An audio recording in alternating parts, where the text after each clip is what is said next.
So, hello everyone, and welcome to a new episode of SAHAJ Times podcast. My name is Lele. I'm the host of this podcast, and right now, today is the 27th of July, and what has just happened is that the Oasis came back.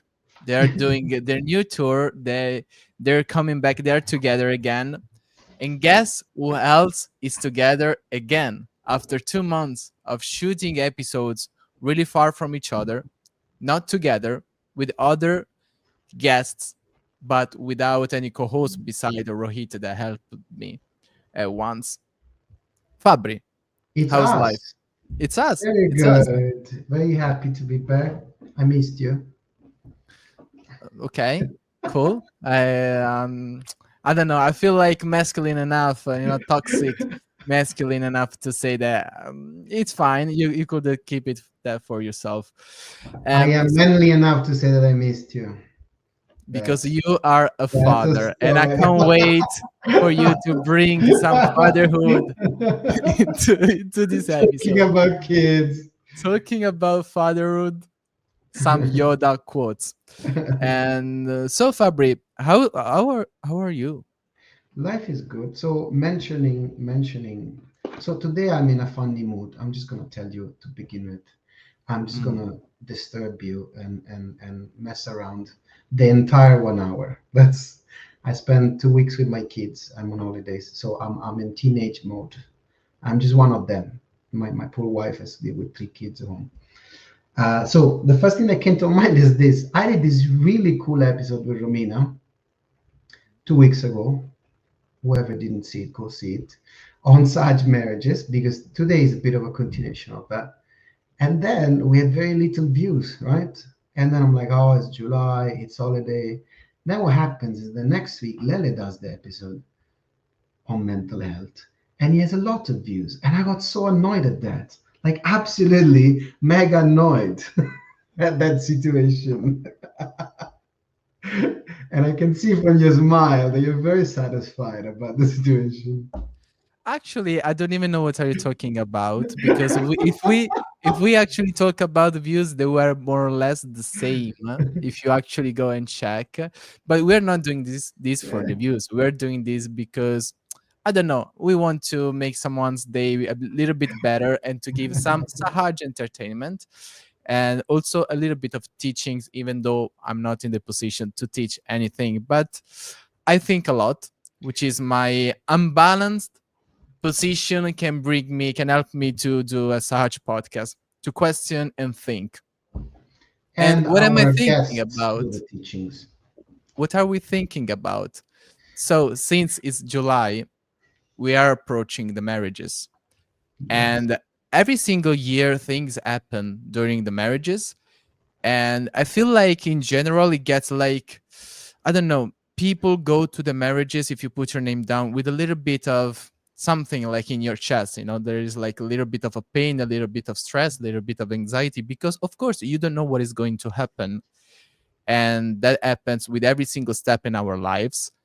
But actually, for this month, for this series of episodes, we would like to bring some stories, some guests, and some experiences that maybe can help people to live this process in a lighter way, in a little bit of better way, and maybe in a more successful way for the future, because you might already know what might happen to you, especially if it's like your first time putting your name down, or if it's like your first time in a relationship that is going to Yeah. be a marriage. Now it's not easy. Like, we were born with this idea, but it's not easy because that's your first relationship. You don't know how to behave. For many people, you don't know how to behave in certain situations, and you have to also learn from other people that have been there before you. And who is today's guest, Fabri? Especially we can learn from those that have been with Shumati, I would say, on this topic who married during that time and got nice advice. So today we can do a little game. I can say I'm sure that if I'm gonna say the profile of the person, and many of the people are gonna guess already who it is. Okay, let's play this game. It's a very sweet auntie. She's from the UK. She got her self-realization in '79 in India. 3 years later, in 82. She got married, which by today's standards would be speed of light, right? Imagine somebody comes in Sahaj and 3 years after they get married. The family lived sometimes in Vancouver, now in UK. And by now, I'm sure that most of the people already kind of get the idea. But this specific last item will give away the name because Auntie has 5 kids. So by now, everybody is screaming, "Payment family." So welcome to Auntie Felicity. Hello, auntie. Let me fix this.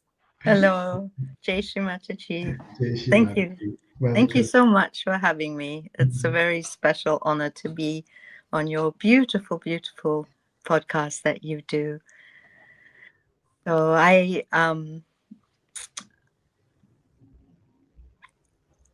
yes, you were saying about 3 years after realization getting married. Well, I should tell you that my husband had only had his realization for 3 months.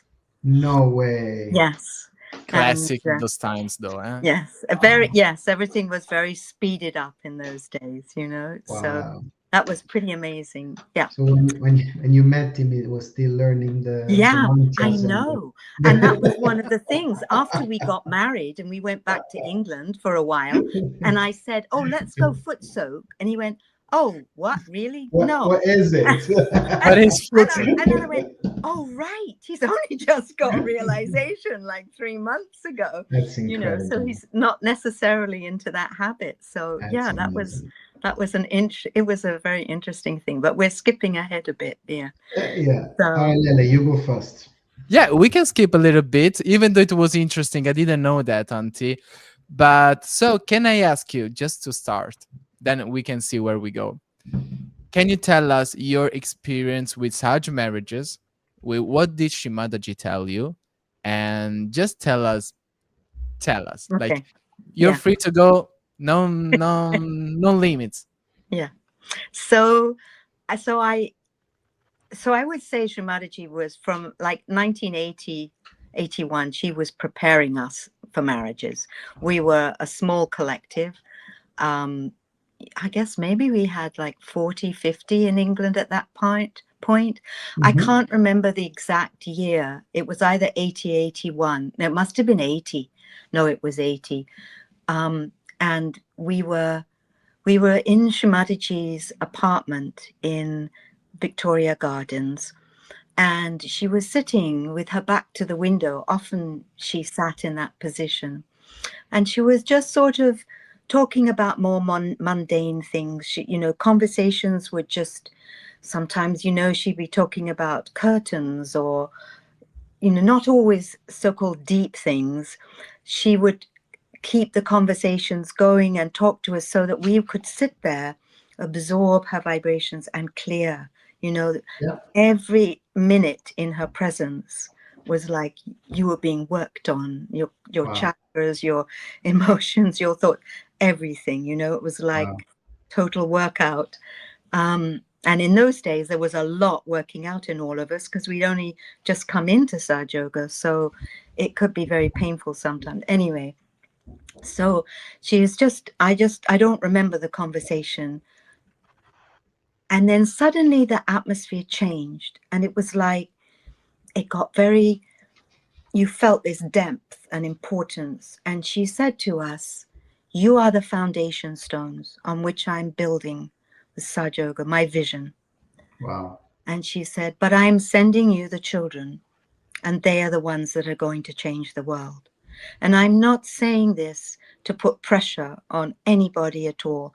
I'm just saying that this is how important the marriages were."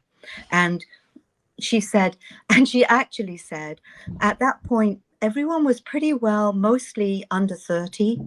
There was two couples who'd come into Sahaja Yoga already married.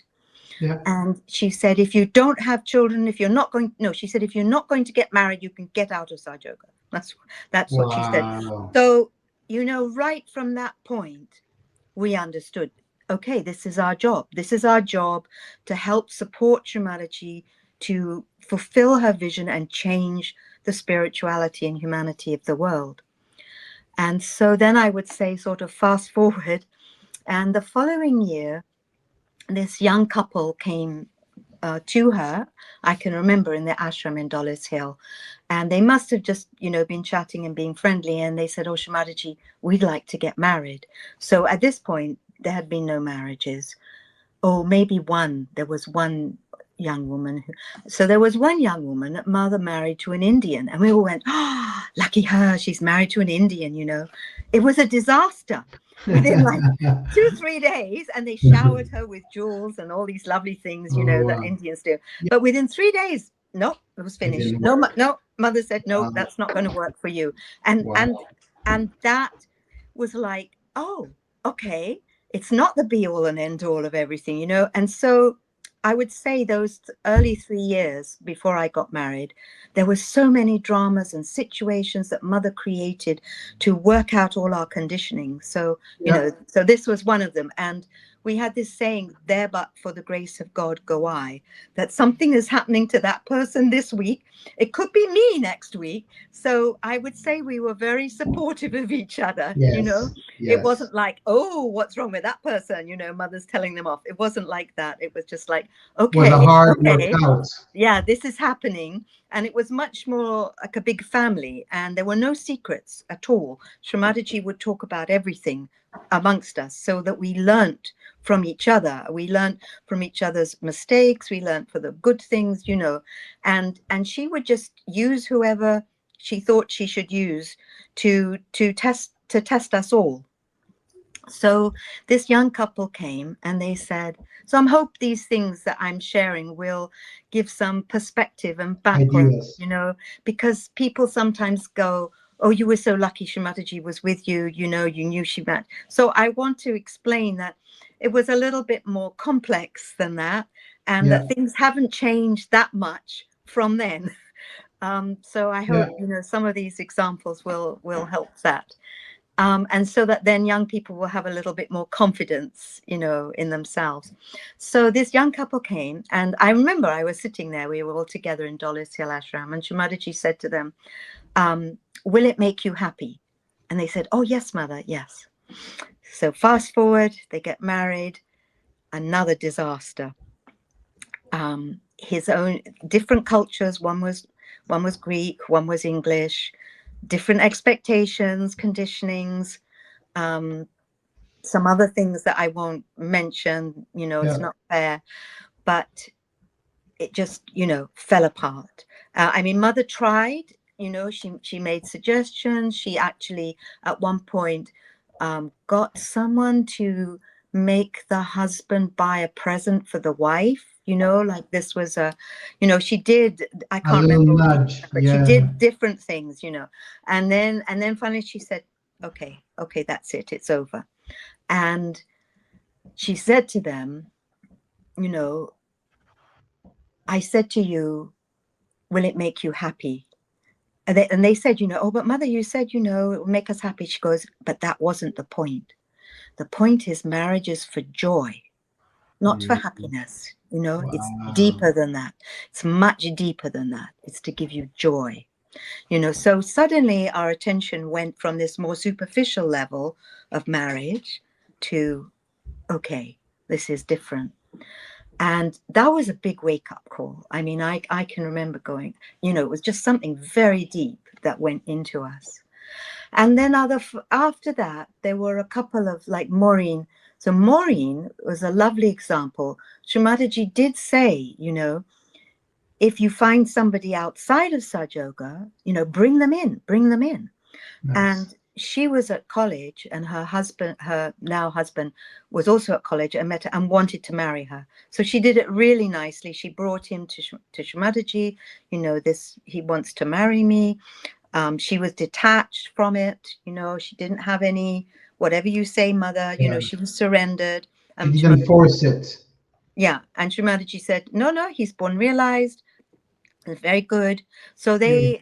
they then had a marriage. There were two marriages, and I can't remember the second. I apologize that my memory is not as accurate, but It's what I good. do remember properly, I will say. But if I Yeah. can't, I will say I can't.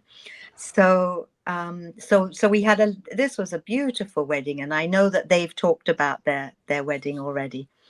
So then fast forward later on, I think, I can't remember if it was, anyways, 81, Shri Mataji starts to have, I think, pattern. Anyway, that doesn't matter. But then we started having more collective marriages. First, there was a couple of marriages together.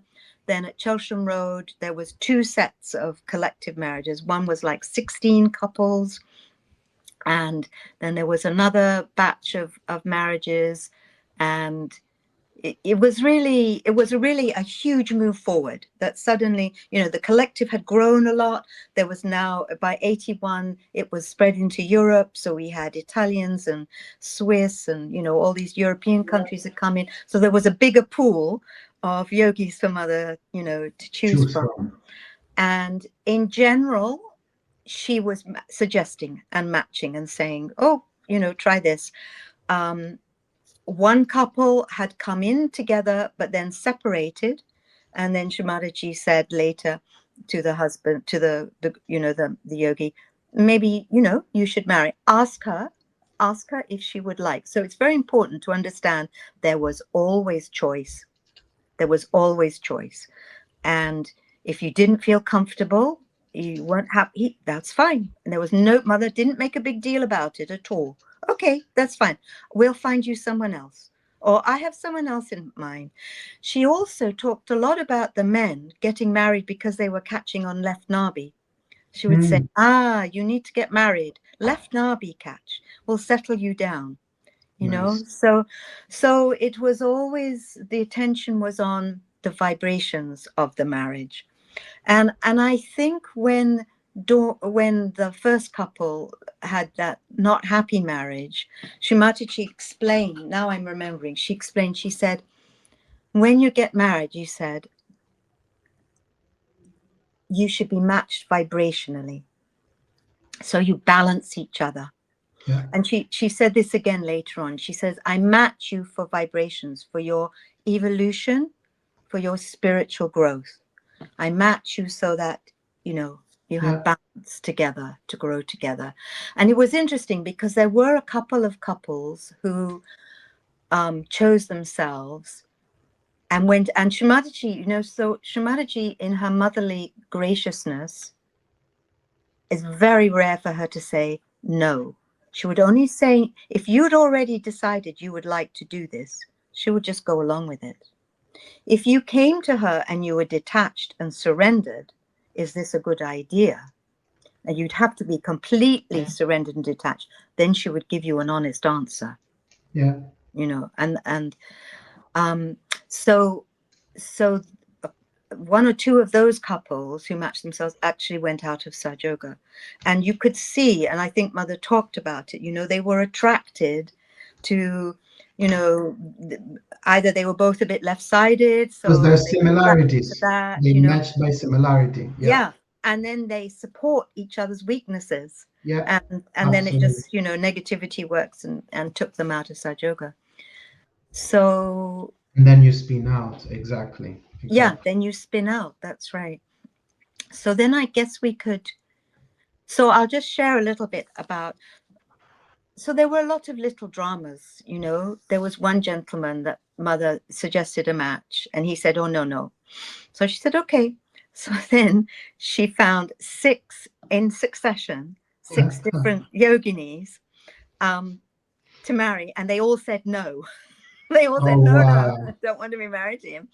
And so finally he said, okay, Shumati, I better marry the first one who was happy to marry me, you know. I go back to it. Yeah, yes. And you could see it was a very nice match. It was a very nice match. But that's the point. We had little tests before we got. And so for myself personally, I had this, I'll just share quickly. I had this one brother I would go down to this collective and visit, which I really enjoyed. And as the marriages were coming up, you know, they'd say, okay, we're going to have marriages now. And it happened very quickly, like within a period of 2 weeks. And some people would come and say, you know, I'd like to marry so-and-so, Mother. That was another match that didn't work out, I remember. And Shumati would start making suggestions, you know, go and ask and see if they're happy with that. And one of the brothers said to me, who was completely a platonic brother, oh, I don't know if I should marry you or so and so. So I was really shocked, because this had, it wasn't in my attention at all. I was actually waiting. I was so relieved that Shumati was going to, pick someone for me, that I didn't have to think about it anymore. I didn't have to, because I knew, when you look at someone, you see the outside of them. You really don't know all the subtleties and complexities that's going on inside. And when you get married, then you find out about all those things. And for me, I just thought, I can't see the depth of a person, Shumati does. So I was really relieved that I wouldn't have to, that was one responsibility off my back. I didn't have to think about that anymore. And so anyway, so this young man, and I just thought, I don't know what to do with this. It was really like bothering me, and I didn't know if he was going to follow it through, and I didn't feel comfortable. And that was the week we had a seminar in Dorset, and I happened to be in the car with Shumati, and it was in my attention that I want to give this to Mother. I would want to get rid of this. And we were in the car, and it went very quiet. No one was talking. And I was sitting behind her, and suddenly I felt, this is my moment. And I just very humbly said, oh, Shumati, so-and-so said to me, he didn't know whether he should marry me or this girl. And I just left it like that. Didn't say anything, completely like, I give this to you, Mother. And she just was quiet for a while. And then she said, you should marry someone who will talk to you, who you can talk to. And I just went, okay, done, finished, which was very sweet. It was very sweet. And I thought, yeah, I guess it would be nice to be married, because he was very quiet, this guy. He was Aquarius, and it was kind of a bit up in the air there, I mean, I wasn't on my radar at all. I was not looking at anyone like that at all. Of course. So then, within a day or two, Shumati, we were having this seminar, and I remember in the afternoon that Shumati was suggesting people to be matched. And she suddenly said, Felicity should marry so-and-so. And I suddenly felt very shocked, because I realized that I'd never, this very lovely deep yogi, who I knew was lovely and deep, but he did not look like, I suddenly realized I had an expectation of what my husband was going to look like, which was kind of tall and, well, I guess I should say handsome. But I wasn't, it wasn't conscious. It wasn't a conscious thing. And I went, oh my goodness, I didn't know you thought that. What, and so then it got very confusing, and I'm going, I don't understand this. Why is this a good match? But I trusted Shumati. So I just said to myself, I'm not going to think about this at all. Shumati, you show me why this is a good match. Please show me, so I can understand why this is a good match. And it's in my heart, I said this. And so 2 days passed. The third morning, as I was waking up, I suddenly had this vision of being with this yogi, and I felt completely calm and contentment and companionship. I thought, oh, marriage is supposed to be friendship and companionable. It's not this sort of emotional roller coaster. Like, big thing that you sort of grow up with in the media, that you meet the one and it's going to be, it's not like that. It's much more level and just sort of balanced, and you make friends. And then I could feel the love within that kind of deeper relationship, how the depth would grow, the love would grow. And I thought, oh, that's what marriage is about. And it felt so nice. And then, as it turned out, after a few days, I hadn't heard anything. And I said to Mother, I just was wondering. She goes, oh, no, he doesn't want to marry you. It's fine. Like that, It was your test to go through. Yeah, exactly. Absolutely. Exactly. So we all had, little situations and things like that Mother was working these things through us. And then there was another instance we were at a puja in Brighton. We were preparing for the puja, and I wasn't feeling good in myself. I couldn't seem. I felt like I must help, but at the same time, I was feeling like I need to sit down. I'm not feeling balanced, but yes, I should go and help, and I was really in this kind of, and I just stood outside Mother's door just to kind of try and settle myself, and then the door opened and Shri Mataji said, "What is it? What's up with you? Come on in," So, so I came in and I sat in front of her. I knelt in front, and as I was there, the other people who'd been in the room left, and it was just me and Shri Mataji, which wasn't usual, and I'm just sitting there. She's so sweet. And so she would start talking about some things. She would talk about things to take my attention off myself, so I wouldn't be, just. And suddenly she started talking about this married couple. It was both Indian. One had come specially from India. The other was already in England, but not raised in England. So very different cultures. And she started to say to me, she started to complain about, well, not complain, she started to tell me that the wife had been complaining a lot about her husband, had been saying this about him and that about him. And, and she was saying, what do you think? What do you think about this? Is this okay? Is this okay? And I remember, because I never want to say anything bad about anybody, so I'm just not saying anything, but she pushes at you. This is your test, you see.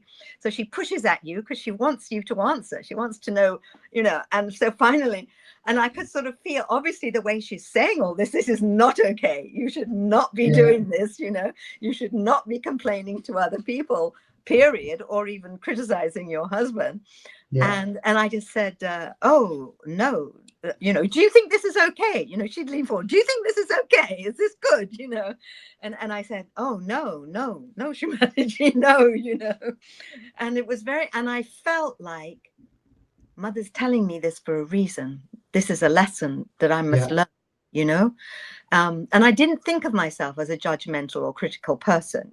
That wasn't my concept of myself.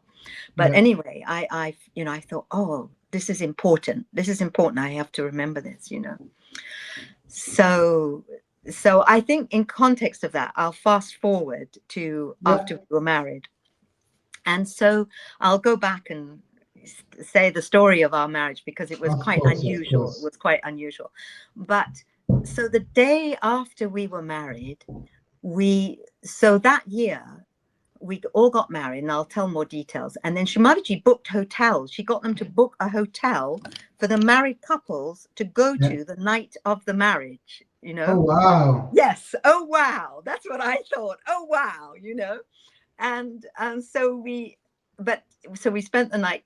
I think it was because she was really trying to help us bond together as couples, Give you space. Yes, and to give you some space to, be together. And it was really sweet. He told me all about his home and his friends, and you really could get a feeling in a personal space together, away from the collective, which was always sort of impeding into your consciousness. Absolutely.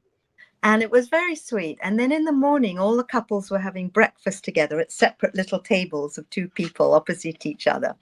And he wasn't really talking very much, which was a relief to me, because I was a big talker, and it was a big relief that I didn't. It was a good listener. Yeah. It was very nice. And so we were just sitting there in companionable silence, eating our breakfast. And suddenly into my head came all these judgmental thoughts, like, oh, he's doing it. Like, it was like some kind of boot thing, it just like jumped on me, and it was so strong, and it wanted to say to him, why are you doing this? Why are you doing that? And I remembered this experience with Mother, and I thought, she was trying to save me from this, and I literally just closed my mouth like this, and I thought, don't open your mouth, don't say anything, because I could feel it. It's like it just wanted to jump out at him. And I was very conscious that, that we were in this special place together. We just got married, and that you have to create this beautiful, loving relationship together. And that doesn't belong anywhere. That's not going to, Exactly. do anything at all. The attitude, yeah. Yeah. So I just can't explain how grateful I was that I'd had that experience, Absolutely. And so I just shut up. I didn't say anything. It was like, no, I'm not going to say anything at all. And then it just went away. Maybe it went off to another table and tried it at That somebody was the else. next couple. Next But it just couple. sort of left me alone. And I just remember going, oh, thank goodness, like, okay, we can. Beautiful. But it was such a strong experience that I think it made me really be on alert, to not allow critical thoughts, to come in, or judgmental thoughts to come in. And I think, and I'll add to this story because this is the right place. Many years later, I think, so I was in England on my own because I'd brought my son to be part of the collective and go to the SAHAJ school. So this must have been like 1988. And I was at the end of the visit, and I was going back to Canada, and I went at the end of a puja or program or something, and I went to say goodbye to Shri Mataji, that I was going back. And she was, very sweet. Oh, okay, yes, yes. And then she said, and how's your husband? So I have to say, in my ego, I obviously at that point still had some well, he does this and he does that, Right. And I said, I have to absolutely pull my ears. And I said to her in a very, light way, oh, his ego is much better now, mother. And she just lit into me. She was just like, oh, you English, what is the matter with you? Why are you so critical? Why can't you? And she said, she mentioned someone else. And she goes, oh, you're just like so-and-so. She's terrible like that. And then she Oh, said to me, wow. why can't you just love him? And I just went, okay, Shri Mataji. Wow. That was my answer, So I really want to share that. This is not just for me. This is for all of us. This is how we should be. She wanted us to enjoy each other, to be light and to be joyful and happy. And interestingly, at that same puja, we had a new leader. She changed the leaders in Canada. And that's one of the reasons I was going back. At that time, I thought, this is a good change. Yeah. And he came to me, and I must have said, yeah, I'm coming back. And he said to me, you know what Shumati just told me? She said to me, because the previous leader had been extremely critical and very divisive in her criticisms and constantly throwing people out of the collective because, oh, they're too left-sided, or they're this and that. And she said to me, allow the negativity to come up and be exposed, and don't pay attention to it. I'm Wow. working it out. And I thought, wow. And I think I always felt after that's also in marriage, that you have to, that we're on a journey together. When you're married, you're on a journey together. You are separate people on separate spiritual paths, different rates or evolution, not rates, but going through different things, Stages. but yes, different stages. But you were also together, like you were saying, the wheels of the chariot, you're together, but you're on different paths. And I learned that it's not for us to judge and criticize. It's very easy to see in the other partner things that aren't like you. And in the beginning, you think, oh, why is he doing that? Why is that happening? And in your innocence and your inexperience, you can think, oh, that's wrong, but it's not. It's just different. Absolutely.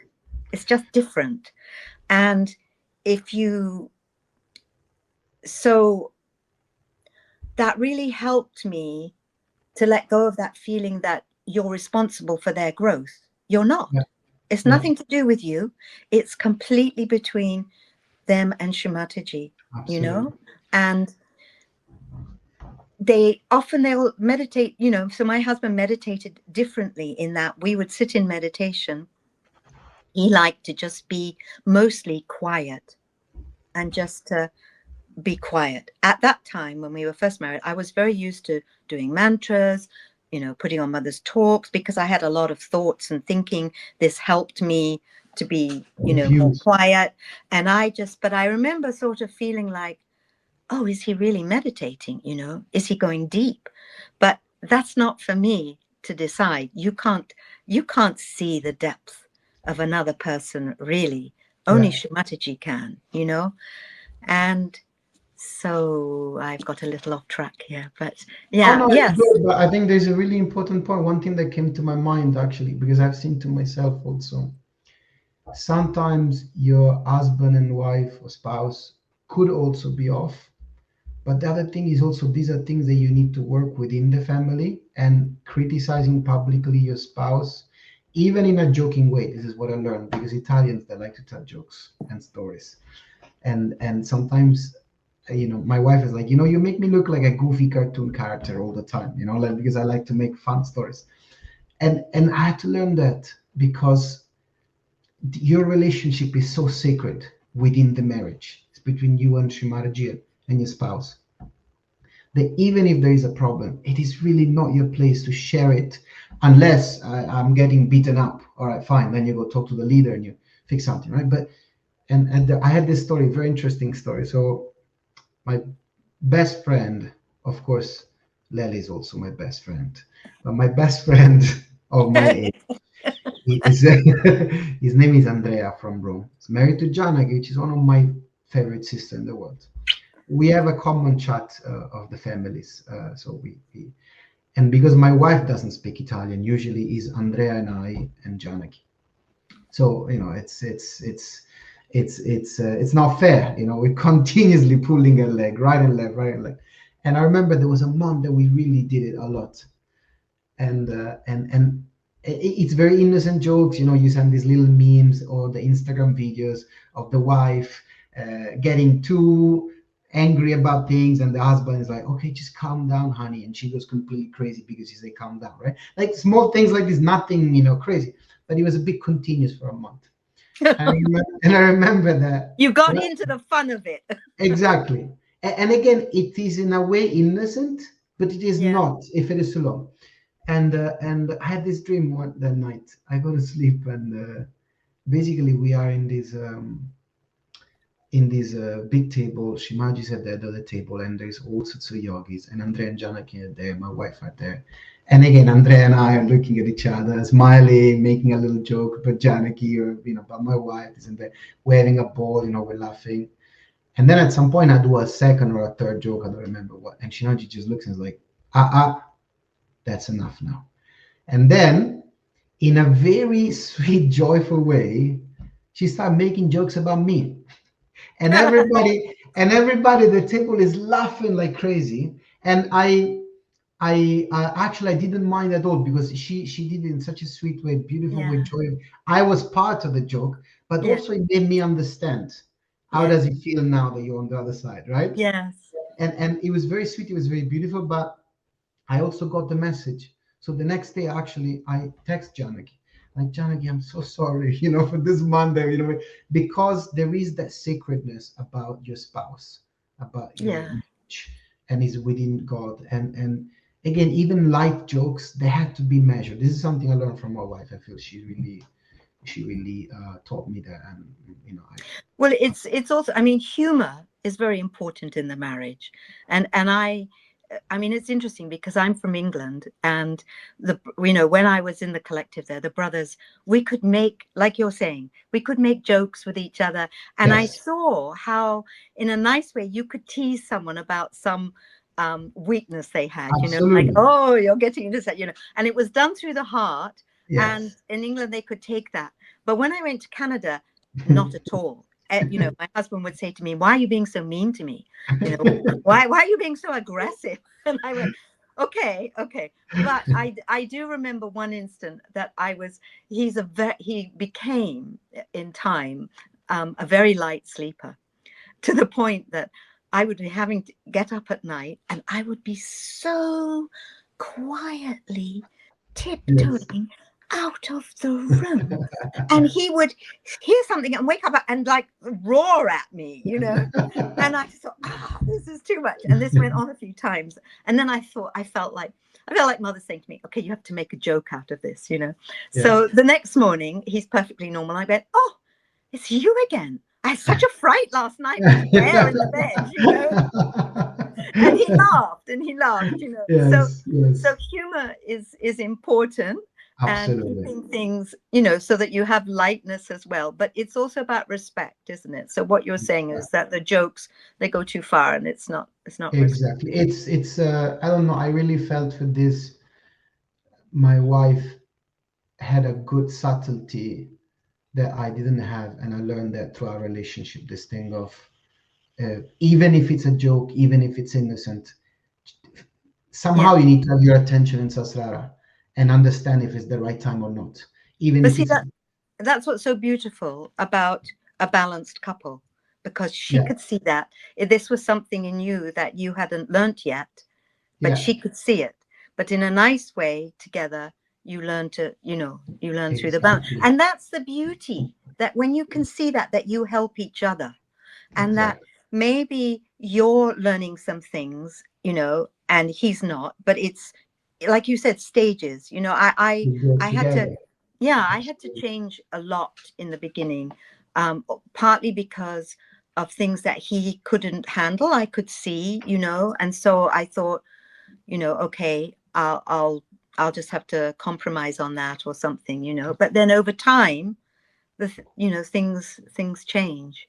And that's what I really wanted to share, that you're on a journey together, and you have to be patient with each other, you know.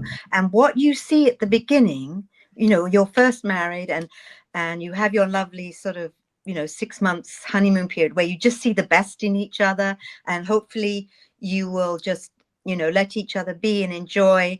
And then Kundalini comes down and starts working out in each other's Absolutely. chakras, and you start to see, oh, okay, he's doing this or he's doing that, you know. It doesn't mean that you have to correct him or that Yeah, you have to change him, but it's just like mother's going, she's just making you aware of that, so that you can be, you know, through your awareness and understanding, you can balance each other, you know. absolutely. And um, for example, so I shared this with you too before. Um, Sometimes I would get quite emotional. Something would happen, would upset me, and I had learned he was very calm, and he had a calming influence on me, and would help me, make me feel better. You know, Yeah. I went to him. I'm going, oh, you know, da, da, da, da, and he went, stop. He said, stop, go away, come back when you're more calm. And I went, what? You know, but he was absolutely, no, no, this is, you know, too much. And I guess it was, you know, I had not control of my emotions. So I just had to kind of swallow and go. And it was really hard in the beginning, you know, and I was kind of very cross with him that he was Yeah. making me do this. But I went away and I sort of, you know, big breaths. And then I came back and I just went, and then I said it very calmly, and then he was able to respond, you know, Absolutely. and just say, why are you letting this bother you? You know, he had a way of just saying things, or, you know, balancing, when I sort of learned to see that this was his way It's of helping. useful. Yeah. Yeah. And also, I know one thing that I think could be very helpful for women is that, I mean, we're very extreme. We were quite extremely opposite, my husband and myself. And he he didn't sort of multitask. And I would, when I would be asking him something or explaining about something, I would give all the details, you know, oh, this happened, you know, all the details. And finally he said, just be short. I don't need all the details, you know. And of course, again, I would feel cross, you know, like, oh, but I want to share all the details, you know. Then I know he's got the full picture, you know. But then I realized it was overwhelming him, and he was just zoning out, you know, just so. Absolutely. So then I learned, okay, he has a different kind of brain to mine, Yes. and I'll just be to the point. And I also learned that I was used to being able to, being presented with a problem or something, I could immediately come up with solutions or responses. But he didn't work like that. Yeah. He liked to absorb and to, Take in. have time. And then, so then I learned, okay, just say what you want briefly and then come back, let it sit with him, and then maybe the next day or the day after, I would just sort of follow it up a little bit. And then he would come back, and then I wasn't stressing him. I wasn't causing him stress.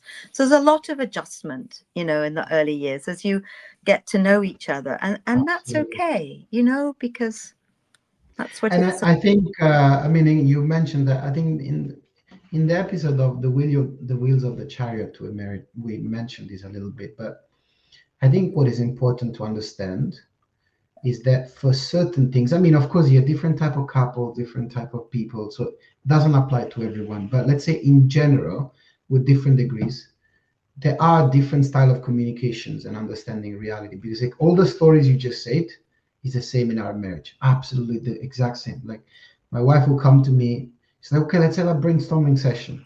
So she make a point, and in the moment she mentioned a point, I'm already in my brain thinking, okay, now how do I execute this? When do we go there?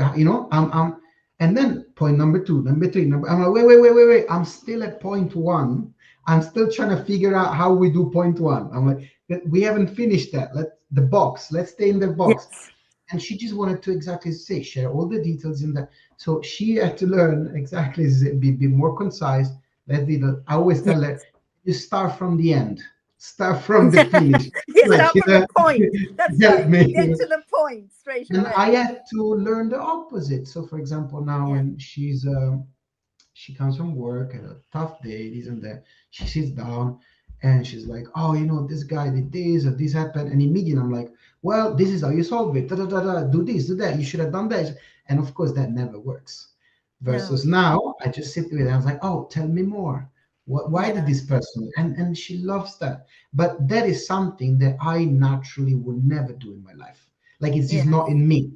So I had Yeah. to learn which button to press, Yeah. to get the candy out of the machine. And likewise with me. And I think marriage is a lot of that. It's not about what you feel more tuned into, is how can you learn about the other person and adapt, because in the moment you do, they will adapt to you. Because Yes. they'll see your effort. It's like, oh, he did that for me. He didn't give me advice. He just listened to me. How nice. Next Yeah. time I'll start from the end. I'll be sure. Yeah. No, Yeah. because No, that's it. Just it's an get to the point. exchange. Yeah. It's an Yeah. exchange, right? But Yeah. on this, I must say, and again, last time I feel in the Wheel of the Chariot, I tried to bring this point out. It didn't really come across. I think in Sahaj, I don't want to be biased, but I think sometimes can be a bit harder for yoginis. And I'll explain why. In marriage, because statistically, if you see at different things, like for example, women live more, longer, right? Why? Because they have a healthier lifestyle. They eat better. They have a different type of, like, not all of the women of the world, but on trend, they live about a decade more than men. Look in Sahaj, 70% of the new people, when you go to a program, who is it? It's women, almost across every country. They have a natural attunement toward, meditation, kundalini, this and that. Then even you look within the marriage, at least in the couples I know, usually the wife is always the one that will try to do what is morally right, versus the husband will have a bit more of a practical approach and this and that. So what you have with all of this is a person, especially the wife, that will have a very high awareness of what's the right thing to do and will try to use her intuition to do so. And then you have the husband that is not inferior, but just works in a different way. So I feel it can be quite difficult for the wife who has these 50 things in her mind that she wants to do and do things properly and be morally oriented and this and that, to not nag the husband because he's just there sitting on the couch, like, I'm so good, and she's like, come on, wake up, we have to do this, we have to do this, look at the kids, they need this, they need that, and or that I see, at least in my case, the level of the expectation of meditation and my wife was to bring to the kids since they were small. So it was very high, they are the children of Shimaraji. We need to do this. And I was like, oh, come on, they're kids. Just let them be, go around. That's my and, husband. and you need both. You need both. It's not like the man is inferior, but in the dynamic of things, because the wife is so active and so morally oriented, and there's so much that she needs to cover, there will be a tendency to criticize. Because if I was in her position, I would criticize all the time, because I'm like, I'm doing all this work. What are you bringing to the table, right? So I feel what you brought up today, this advice that Shimaji gave you, I think is super important, because I think women in the family, in Sahaj, they take a very big portion of the work, and they're very involved, and they're trying to keep the expectations up here. And they have an expectation and everybody else does it. And the husband is not always very reactive of understanding of that. And that sometimes, so I think on one end, as in your case, the the wife needs to be able to, sometimes even if you feel very angry, upset, to tone down. But the husband also needs to become more reactive to the needs and expectation that are, again, usually morally driven of the wife. But that will happen, and that takes time. Yeah, I say to young people, you have to realize that your husband has been a single person, and he can't exactly. switch overnight. Yes, I mean, as women, like you say, we're a bit more tuned in to, but they led a certain lifestyle, and it just takes some time. So what you absolutely. see right now, it's not going to be like that for the rest of his life. You just Exactly. have to give him time so he can change and see what you need in a nice way. And I have to say that my husband was completely, totally resistant to any advice or instruction or That's also anything. me. So Absolutely. yes, so I had to learn. It was Absolutely. so, just like you say, there would be things that needed doing in the house, but if I went and asked him or said to him, he would get annoyed, and Totally. and when I think back, Of he course. was, I mean, it took a while for him to get a stable job. He was trying to do different things, but once he started working, he did that every day from 8 to Absolutely. 5. He went every day and he did that, and so he was all the time in the vibrations of the Yeah. outside world, and he would come home, and I would find it very difficult in the beginning, because in my family we were talkers. We shared about everything. You can ask someone, my brother. We were just like open communication. But with my husband, his family are different. He's learned a different way to communicate, and he felt overwhelmed, at times.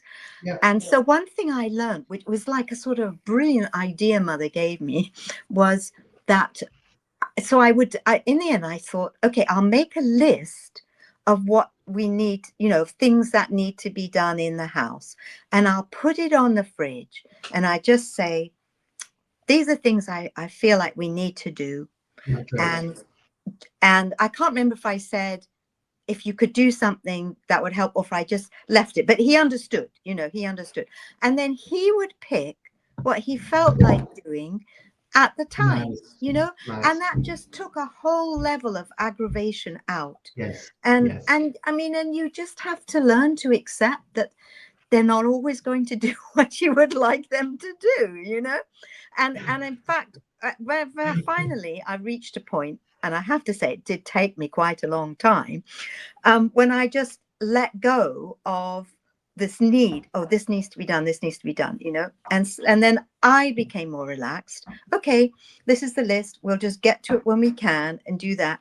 And he became more relaxed, and it was just much, much better. Absolutely. No, and But this is what? this is all part of growing in a marriage and growing in yourself, in learning what to let go of, what to let go. Absolutely. And one thing we mentioned before, was that I learned quite early on not to make a big deal about the little things. Yes.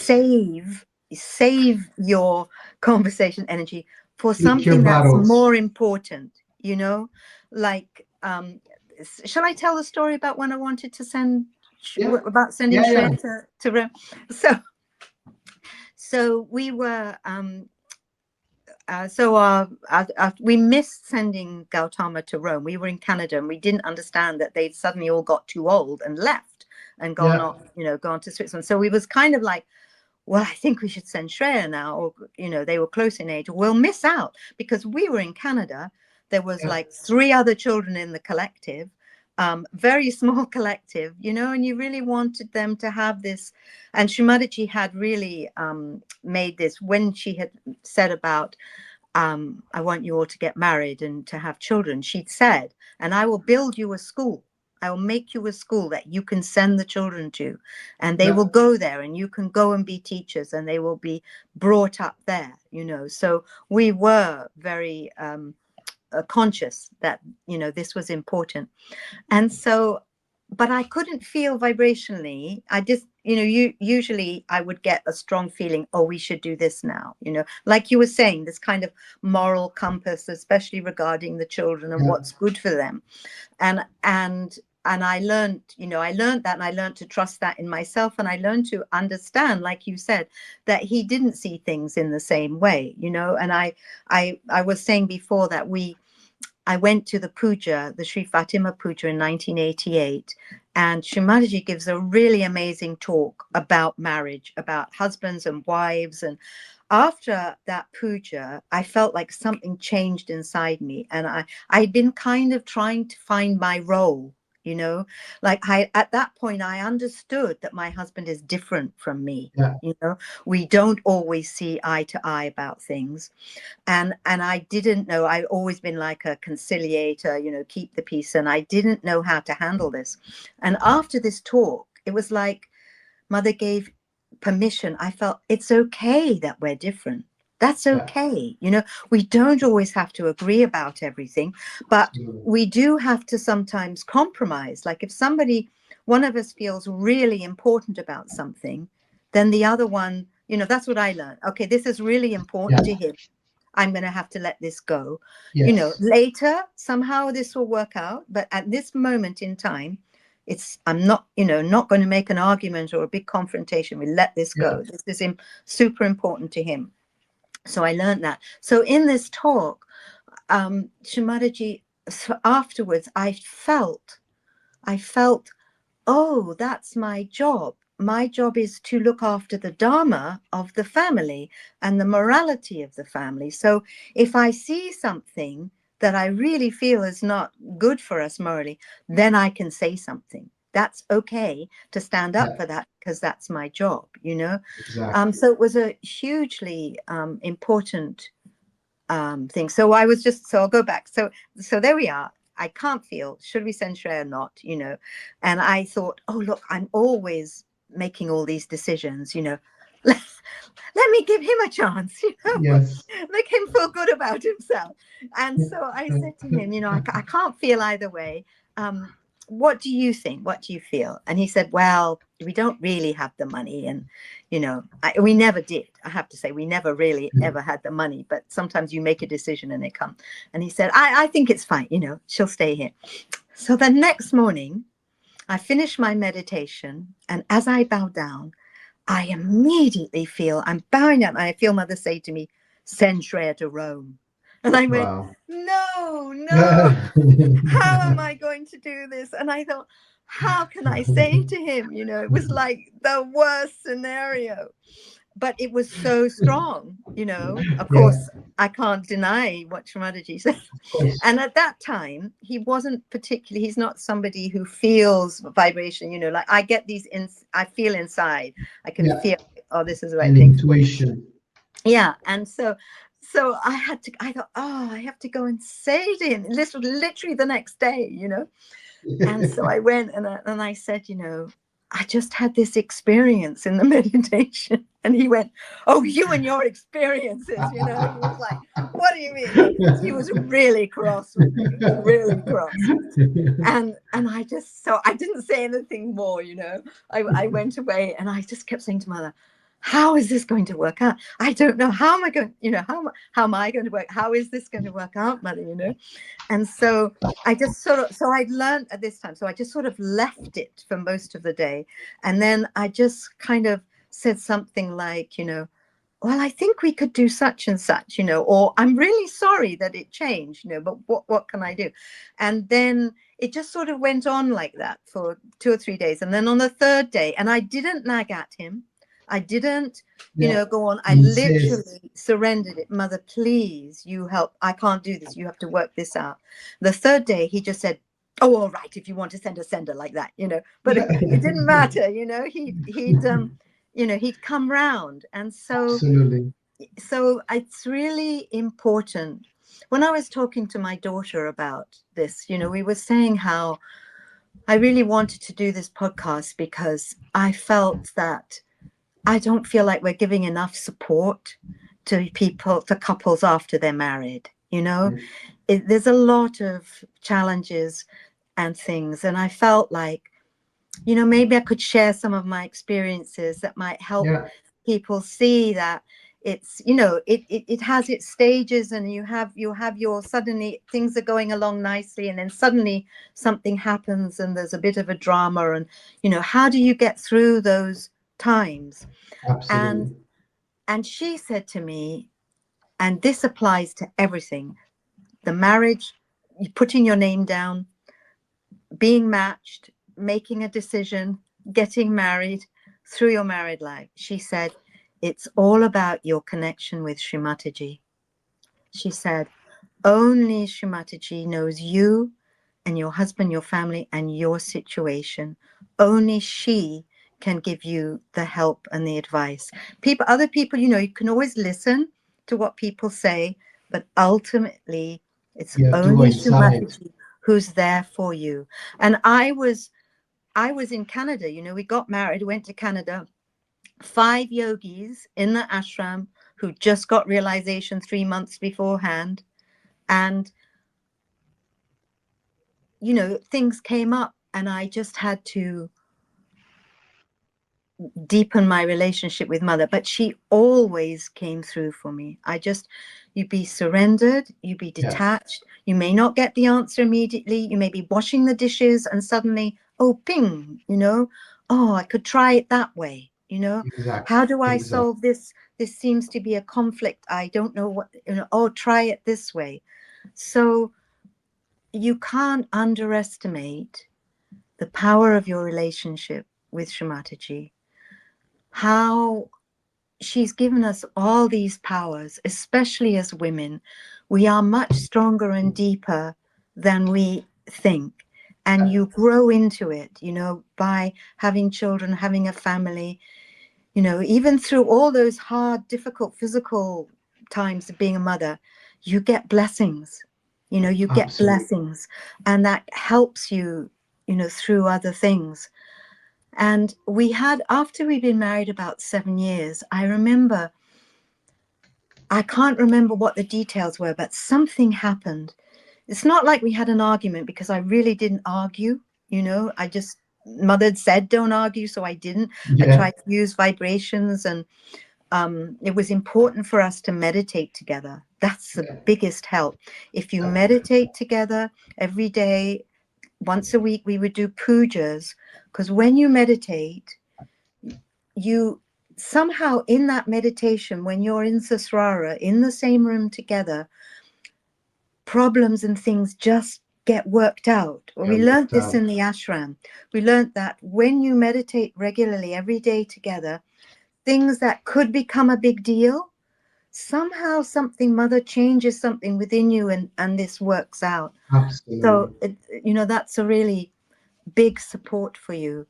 But so here we are, we're in this situation, and he says something, and it's like a deal breaker for me. It's like Wow. suddenly this brick wall comes up, and I go, how are we going to get past this? I don't see how we can be married like this. I can't, and I cannot remember what it was about.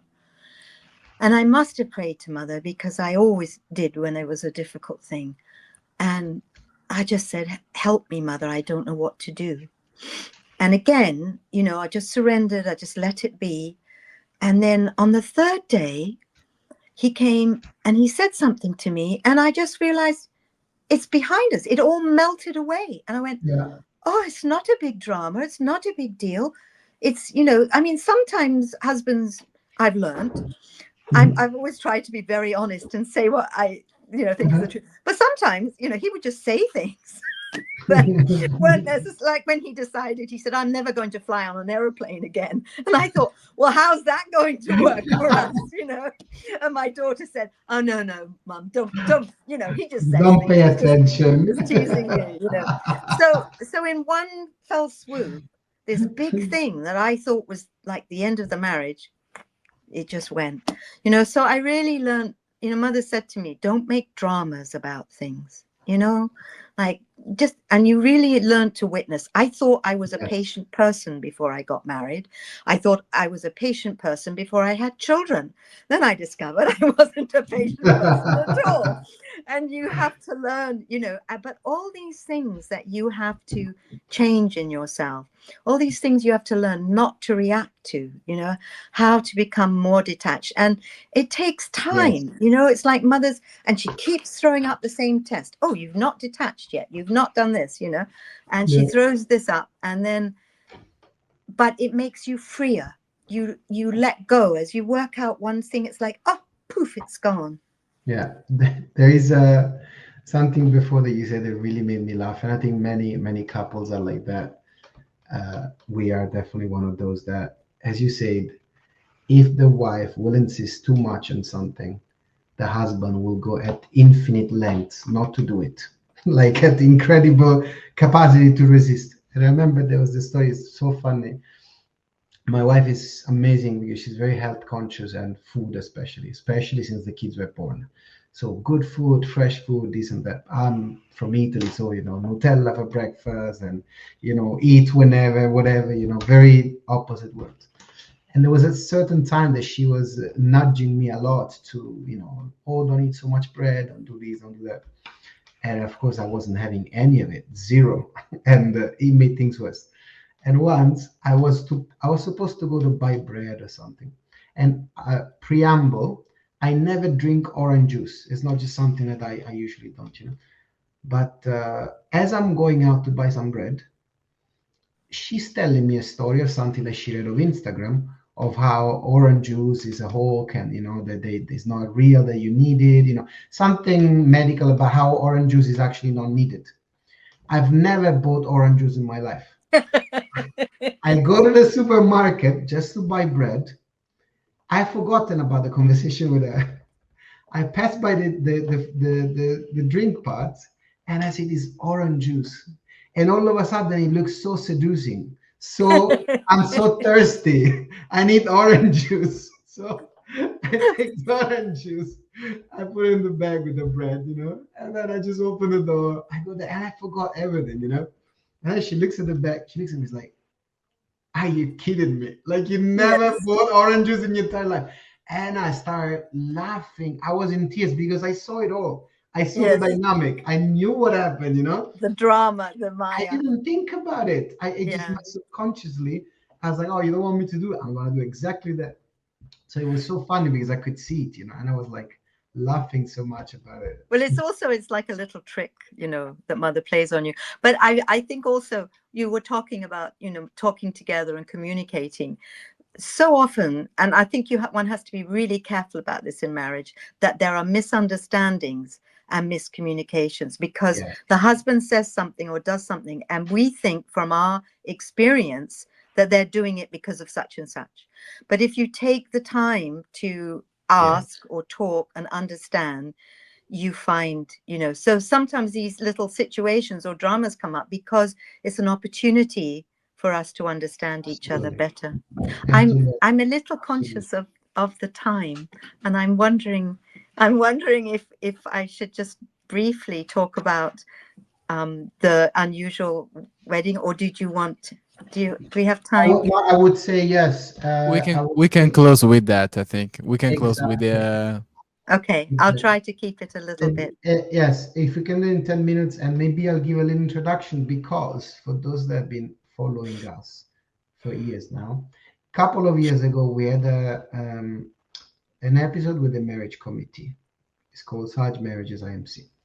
And Auntie Victoria and Uncle Marco were there, and they described this very rare occasion in which Shimaraji made the marriages in a complete different way. And it was very different from what we actually have ever heard. When I heard that story, I'm like, man, this sounds insane. And then it stayed in my mind, but I never met anyone who was there. And then here comes Auntie who got married that year. So now tell us the story. So I went on India tour 1982, and so I'll try to keep it short. We were, I think we might have been near Vaiterna. So this is February. We're halfway through the tour, February 14th, something like that. And we're sitting outside with Shumati, as we did, all in front of her. And suddenly she says, "So what about these marriages?" She said, "Oh, I was just thinking that I wanted to say I had put my name down because I suddenly, so before I left, when I was in England, suddenly something changed in me, and I felt, oh, I think it's time to get married." Inside me, I felt like I've gone as far as I've grown as a single person. Individual. And I felt, I want to get married. I want to have someone to love and look after. And I felt at the time, I think I was a bit idealistic too, but I felt like I could love anybody, And so I put my name down. So there I am sitting with Shumati, here, and she starts to talk about the marriages. And she said, so I've been getting, I must say it, I can't say it like Shumati says. Yes. But she said, I've been getting some criticism about doing these matches and arranging those matches. So this year I've decided you can choose the person that you want to marry. And I just went, what? No way can I do that. And so then she said, everybody who wants to get married, please stand up. So about, I'd say out of a tour of 82 people, 27 people stood up. So 27 is not very many, because there were only like a dozen men in that list, so that's not a lot to choose for, or maybe a few more. There must have been a few more. And then she said, so then she talked about, then people sat down, and then in turn they stood up, and she talked a little bit. She said something about every single person who had put their name on the list, or who had wanted to get married. And sometimes she said like, oh yes, he drives me around, he's a very good driver. Generally everything was very positive. If somebody had, well, so for me, before me, she got to Pam, and she said, oh, Pam, such a beautiful heart, such an open heart. And I went, oh yes, that's what I would like to hear. And then she comes to me and she says, terrible left side, very weak left side, and I was just like, oh, and then she counteracted, as always. She balanced everything, and she said, but not an aggressive bone in her body. So sweet. And I thought, all right, I'll take that. Very nice. Yeah. So anyway, so she went all the way around, and she said very lovely things about my husband, which was nice, And you have to understand that she'd hardly met most of those people. She'd never met. She hadn't met. Wow. They'd come on the tour, but she didn't know them. But yet she did know them. She knew everybody. So then she said, now go away and write down on a piece of paper, choose 3 names and write them on a piece of paper, and then you give them to Warren. So I went away, and I thought, I don't want to do this. But Mother said we have to do this. So then I started to think. There was about 12 men, I think, on the list, and I put my attention in each one.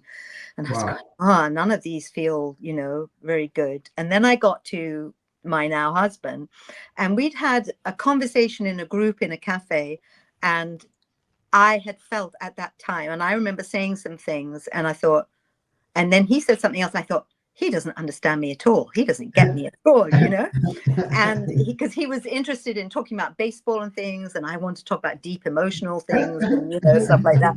And so when I got to his name, I went, oh, not compatible at all. I didn't even think about it. It was just like, nope, So then after some struggling, I put 3 names down, and then I wrote, I'm willing to travel, because I always felt I'd marry someone else away from England. And I put, but I'll marry whoever Shri Mataji says I will marry. So then all the names go in.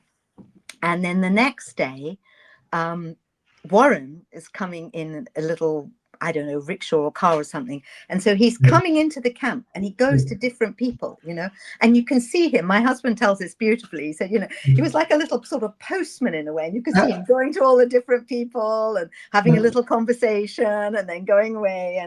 And I thought, at that point I got cold feet, and I thought, oh, I'm not ready to get married. I can't, I'll go and tell him.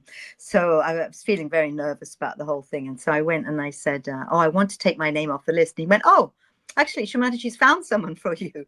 And so immediately everything changed, and you go, oh, who is it? And he said, Richard. And I went, Richard, So I was, understandably very shocked. But the nice thing was that it was very innocent, because I hadn't thought about him or put attention on it. It was like completely, it was pure. Yeah. So at some point, but I was still a bit confused, I mean, I trusted Mother, but this just felt like such opposite, so different. And so he went off, and then he comes back again, and he's sort of beetling around. And at some point I went up and I said, I just wanted to know, is Shri Mataji happy with the match? And he said, oh, yes, she's very happy. And later I heard that she said that I was very left-sided, he was very right-sided, so it made a good match. And she also said to him, if Listi says no, I have someone else in mind for you, So I think it's really important to remember that Auntie Kay said to me that Shri Mataji told her, and I'm sorry, this is hearsay, that there's a good 6 different people who will make a good match for you, so that we shouldn't feel like, oh, that was the one, I've lost the one, or it's not like that, It's a lot more, it's just we have this romantic idea of the soulmate, It's not like that. Sahaj marriage is very normal. It's very normal, It's not like that. So it's larger than our life also. It's just larger than your So then we're oh yes. So then Shri Mataji said, so there were certain number of matches, maybe about 8 or 10. And there were 6 matches of people who'd come on the tour who were already married before they came to Sahaj Yoga, and they wanted to have a Sahaj marriage. So Shri Mataji said to us, okay, so you've accepted your match. Now you can only talk 2 minutes each day. That's it. 2 minutes, Wow. Oh my goodness. So I could see this was so that people's egos didn't come up, and you start thinking about, oh, this is not good match, like that. I mean, she really worked hard to try to help us not to think about it too much, So then we were standing in the dinner queue. So it didn't mean you couldn't. So I figured it didn't mean you couldn't be with them. You just couldn't talk to them, So we're standing in the dinner queue, and I'm standing behind him, and so at this point, because when I heard that Shri Mataji was happy with the match, I just surrendered completely. I just went, okay, it's fine. This is great. This is a match. I don't understand why it's a good match, but that's fine. And I was just really surrendered and opened my heart. And then, we did talk a little bit, and you start, by being together, you get a sense, you can feel their spirit. You can feel them as a being. So it's very beautiful when you're not actually talking, because you're feeling the essence of the person. And he was very light and joyful, and he was funny. He made me laugh, nice things like this. So I could feel, so when we were together, standing in that queue, I felt comfortable together. I felt actually a bit safe, You know, I felt safe with him. And she said that later, you know, I thought he would make you feel secure, which was Oh, so sweet, you know, these lovely things. So I'm standing there in the queue behind him, just enjoying being there, you know, waiting, we're in the dinner queue. And then suddenly I felt like Mother say inside of me, you are two halves of the same coin. One of you is the heads, one of you is the tails, and together you make a whole. wow. And I felt her say inside, his strengths are your weaknesses, your strengths are his weaknesses. So together you will help each other. And then I felt her say, deep things, what did she say? It was like little things you can talk to each other about and change, you know, superficial things, but deep things will take time and you have to let that go, you know. And that was such good advice, Wow. because I could see that, you know, especially in the first year of marriage, I could see that there were like deep, I wouldn't say personality things that he was just ways of behaving, you know, that he'd grown up in his family and this is why they were doing things and that. And there was no point to try and talk about them because he wasn't aware of them. You know, he didn't think that was anything wrong. And in a lot of ways, you know, it wasn't wrong. It was just different. And then I felt Mother say to me, superficially on the outside, you are very different. But inside, you have the same like moral core, you know, sense of, and that's very true that about deep things, you know, we've always been on the same page about dharmic things and, you know, what's important in the family with the children and things like that. We've always been on this, and also how you relate to people outside, you know, about honesty um and just respect and, you know, those things. So all those important things. But outside, she said, you know, you've had different, I felt her, you know, saying you had different upbringings, different families, and his family was totally different to mine. They were actually a blessing, a complete blessing. But you know, so, and she said gradually those outside things will drop away and you will come into the center together. And that's exactly what happened. And it took time, and the rough things, you know, worked out and rubbed off. And just by being together and living together and going through your little tests or your little dramas, you just become closer. And every time you have like some big challenge and you work through it and you come through the other side, even if it's a bit uncomfortable or there's some not happy words, you know, it creates a deeper bond.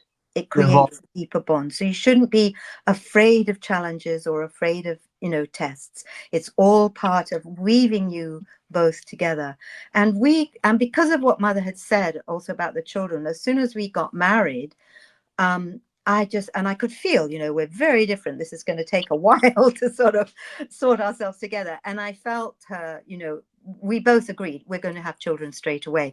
And really that all our generation did that because this is what, you know, Mother's waiting for them to grow up. So get on with it, you know, have the children. And the other thing that she said to me one time, she came to the airport.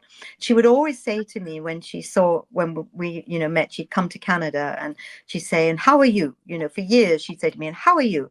And often at the time, early on, I wasn't feeling good inside, but you always said, I'm fine, Mother, you know, and she knew you weren't, but you know, that's what you were supposed to say.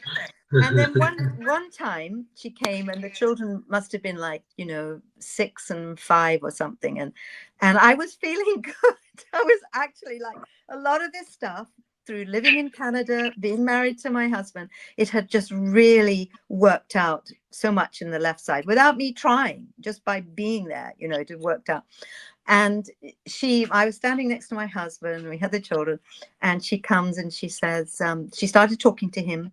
And she said, and where's Felicity? You know, I'm right next to him. And she knows me, but where's Felicity? You know, and then I said, oh, I'm right here, and she goes, I knew the children would work it out, you know? Oh, sweet. So, you know, I mean, that was the whole point. You know, she sent us these beautiful little souls and they change us. They change our lives. And I do want to say, because I've said so many, not necessarily complimentary things about my husband, but, you know, what a really special person, you know, Mm. he was, and when we were having difficult times sometimes, and I just feel like, oh, I'd be crying. I have to say, I'd be crying on my own, you know.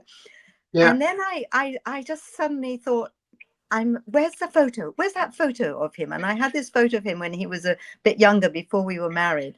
And he's just so sweet and pure and innocent and joyful. And I just went, this is who I married. This is the Wow. spirit. This is the spirit of my husband. And all this other stuff is nothing. It's just going to go away, you know?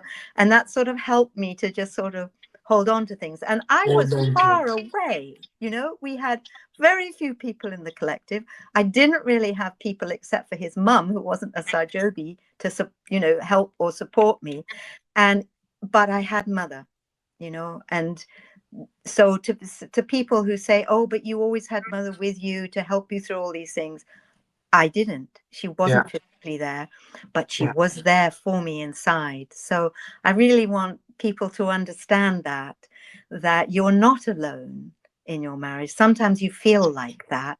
Sometimes you feel very confused, and you know, and the what my husband was so, as we spent more time together, I could see his really beautiful qualities, which were very different from me. But I could also see things that at the time I felt were weaknesses, or, you know, not such good things. But over the years, as we got older and now we're retired, all the things that I thought were kind of weaknesses are actually really positive pluses. Yeah.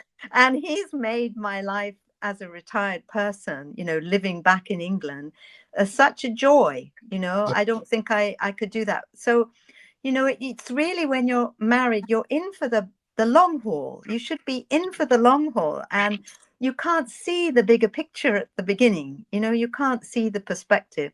And I think I'm grateful that we had those experiences with Shumati, where she really established in us that these marriages also aren't not just for you personally. You know, I had wanted to share what is a Sahaj marriage.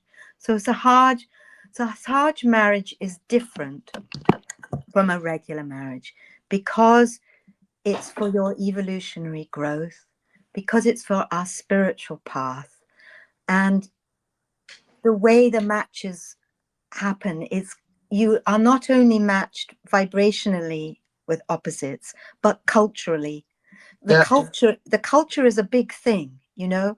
And when we, after 18 months, we went back and lived in England for 18 months, and I think that really helped us, because my husband could see I wasn't just this weird person who liked to wear floral clothes and have Mhm. floral flowers everywhere, but I was Mhm. actually English, and in England that's what they liked and that's what they did, you know. Yeah. So I think it really gave him a better understanding of me. He didn't make so many jokes about me and my flowers after that.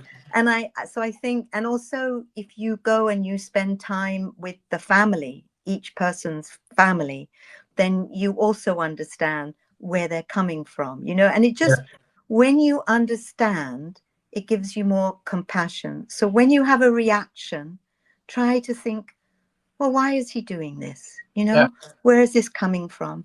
And why am I reacting? Why am I reacting? I shouldn't be reacting. I asked Shumati one time very early on.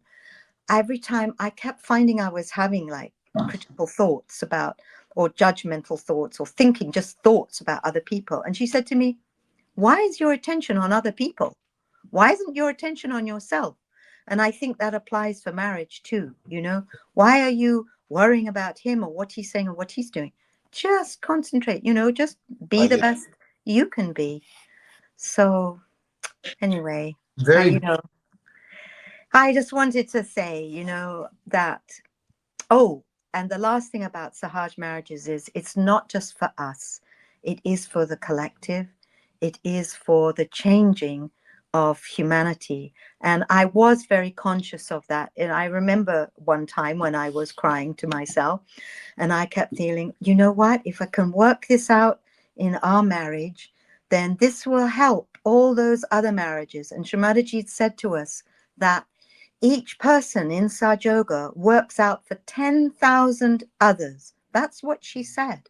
Wow. So this monkey see, monkey do, you know, as it works out for you, it spreads this ripple effect for other people. So that helped me to see the bigger picture and to understand how by matching people from different cultures and different backgrounds that we create this beautiful new alliance, you know, Yeah. in one fell swoop. All our personal baggage, our conditionings are just cut like that, you know. Yeah. And as we were saying before, the only the two things that usually that we had conflicts about for was money and Kid. parenting styles. Parenting styles, yeah. Yeah. And you just have to work that out. You just have to, you know, I came from a very strict background, very critical, you know, background, also very loving, but that.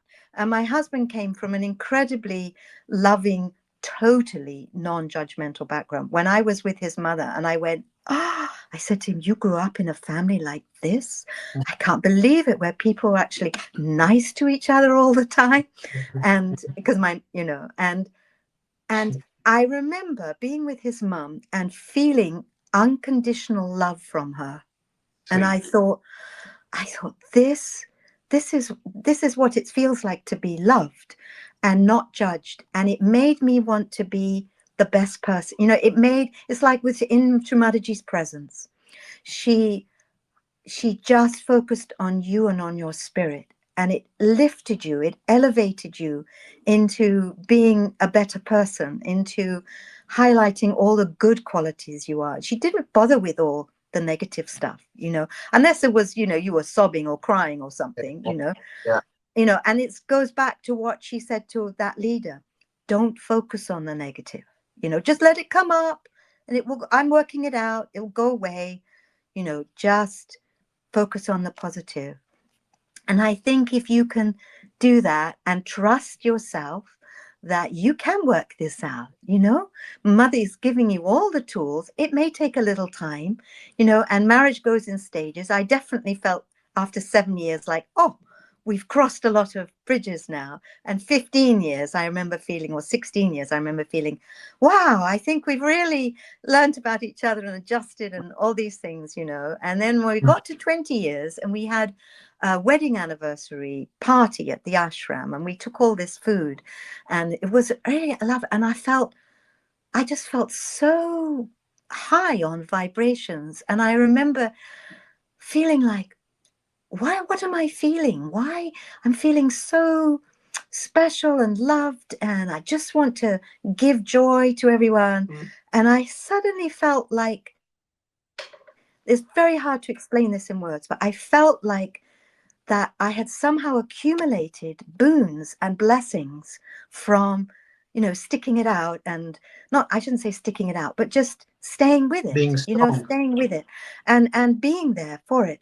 And I have to say that, you know, my husband, bless him, I was the one that would take all the kids to the schools, and I, you know, I was the kind of the active one in a way, you know. And it would have been, we never had much money, and but he went to work every day. He stuck in that job, and he was a complete support. When we ran that Vancouver SAHAJ school for 3 years, he was like bottom of the list. You know, it was like the kids came first, the school came first, and if he was lucky, I had a bit of time for him. He To say hi. never complained. I remember saying to him, "I'm really sorry, honey," you know, and he said, "No, this is what's important. The children need this, you know." And but you don't see that when you're first married. You're not in that situation. You don't know how he's going to come up, what's the word? He's going to rise up to the occasion and be there for these things that you need. So I just can't say enough, you know, be patient, give it time. I know not always all marriages work, but a lot I've seen, you know, sometimes fall apart, and you feel like, oh, I think if they'd had a bit more support, you know, if, you know, mother could have talked to them or something, she would have helped them see them through. So anyway, I just want to give all my love and support to all the couples coming up, and just try not to it's hard because it's an important thing in your life, but it will work out. If it doesn't work out the first time or the second time, it will work out, and just stick in there. And after how many 43 years of marriage, it's a lot of joy. We still sometimes, get a bit annoyed with each other, but that's okay. When you've been, I mean, that's the thing. I was thinking this in meditation today, that first year is really important to make each other feel loved. you Yeah. know I was very aware that my husband was a little bit insecure, and that I had to. So you don't nag, you don't criticize, you don't have these long park bench conversations about what they're doing wrong or what they should be doing. Just enjoy, let mother work it out. Anyway, I know I've said way too much, but hopefully that will No, be. it was lovely, Auntie. No, no, it's been 2 hours. Oh, I'm Like so sorry, I'm so we, sorry. we this might be like the longest episode so far, but Oh, I I think did say I had problems, not, no, but no, it no, was so no, much I beautiful. think is it's fine there, actually. It to was, support. I just feel that we really need, there's always up to the wedding, and then what about after the wedding? Mother said that she wished somebody would write books about, in the marriage, being married, and all the nice things, and advice. absolutely. So this is a little bit to help, but I'm sure there's lots of other people who could share and be supportive, and not to feel like what you said, Fatim, about not sorry, Fabi, Fab. about not Fatima traits. no, no, no, no. It's because we have this lovely Turkish yogi in First, Vancouver oh, called yeah, Fatih, so my yeah. brain is programmed to say Fatih, not Fabi. um what was I going to say? Oh, it's gone. Never mind. Never mind. Enough said. Enough said. Well, thank you for having me on for so long. Maybe you can do it in two parts. I don't know. Yeah, no, No, we'll let's that's be see. fine. It's actually one and a half, maybe 1:40, Yeah, because we talked for like 20, 30 minutes before. exactly. The Actually, beginning wasn't. so I think that we can wrap it up. Thank you very much, Auntie, for the insights, for the experiences, and I think people will actually find it really, really interesting. Also, because you mentioned the stories with Shri Mataji quite a lot, which is like what we were actually aiming for. So, especially me, as I asked you like the last Yeah. time Yeah. we had a chat. So I don't know if Fabrizio has to say anything, or we can just close it. I was I just, don't know. so I remember now what I wanted to say was to, don't be afraid to ask for help. Like, you Mm. can ask someone, Yeah, I'm confused, this is happening. We don't want to hear a lot of complaints, that's not good for you. But but ask, there's nothing wrong with just saying, I'm confused, I don't understand this or that. And I'm sure you'll find lots of aunties, there for you. We're all rooting for you. oh, We're all rooting for you. yes. It's important. It's a collective marriage. It's something that the collective should support. And if you have any doubts beforehand, please say no. Don't go through with the marriage. If you're crying on the day, there is something wrong. It's not going to get better after you get married. If you've got doubts and you still get married, the negativity is just going to work on your doubts, and it's really hard. My feeling is that you should feel comfortable with each other. You have that faith that mother has, this is a good match, and then that will guide you through. Yeah.